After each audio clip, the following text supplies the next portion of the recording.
તો ઉનાળામાં લૂથી બચવા માટે સરકારે જાહેર કરી છે ગાઈડલાઈન। કાળઝાળ ગરમીના એલર્ટ વચ્ચે સરકારે ગાઈડલાઈન જાહેર કરી છે।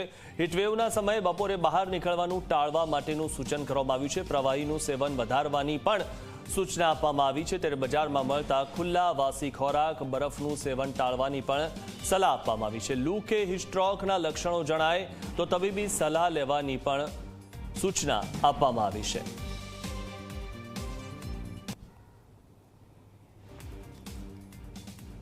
તો હીટસ્ટ્રોકથી બચવા માટે શું કરવું જોઈએ? ઓઆરએસ, છાશ, લીંબુ શરબતનું સેવન કરવું જોઈએ। વધારે પડતો શ્રમ અને તડકામાં ફરવાનું ટાળવું જોઈએ, જેના કારણે હીટસ્ટ્રોકથી બચી શકાય। બપોરે કામ પર જતા સમયે છાંયડામાં આરામ કરો અને જેટલું થાય એટલું વધુ પાણી પીવું જોઈએ। સગર્ભા બાળકો, વડીલોનું ખાસ ધ્યાન રાખવું જોઈએ। હીટસ્ટ્રોકથી આ તમામને વધુ મુશ્કેલી સર્જાઈ શકે છે। આખું શરીર ઢંકાય તેવા હળવા રંગના કપડાં પહેરજો। दूध मावानी मीठाई, चा, कॉफीનું સેવન બની શકે તેટલું ટાળજો। ત્યારે હીટસ્ટ્રોકથી બચવા માટે આટલું કરજો। માથું દુખવું, પગની પીંડીઓમાં દુખાવો થવો આ હીટવેવના લક્ષણો છે। વધારે તાવ આવવો, ધબકારા વધી જવા આ તમામ હીટવેવના લક્ષણો છે। ત્યારે ખૂબ તરસ લાગવી, બેભાન થઈ જવું આ પણ હીટવેવના લક્ષણો છે।